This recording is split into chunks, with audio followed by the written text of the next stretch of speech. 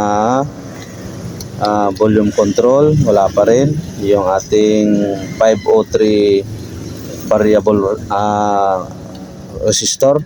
Yung mga ganito. So wala pa rin. Check natin yung mga ito, transistor at saka yung mga resistor. Wala tayong nakuha.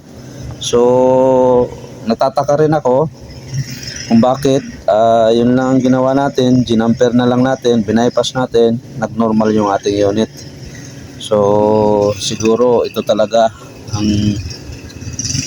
ang gusto niyang gawin natin sa kanya. Bypass is the key para maibalik ang normal niyang operation. So kung mayroon man kayong ganitong na-encounter na troubleshooting guys sa mga ganitong mixer, so try nyo din kung oobra. At ito okay naman, wala namang umusok, wala namang nasirang iba, normal din naman. So kung nagustuhan nyo ito guys, ating i-share na video ngayon, paki-like and share naman po sa ating Bong Electronics channel. So hanggang sa susunod na video guys, maraming salamat at mabuhay tayong lahat. So ibabalik ko na lang to, i-restore na lang natin.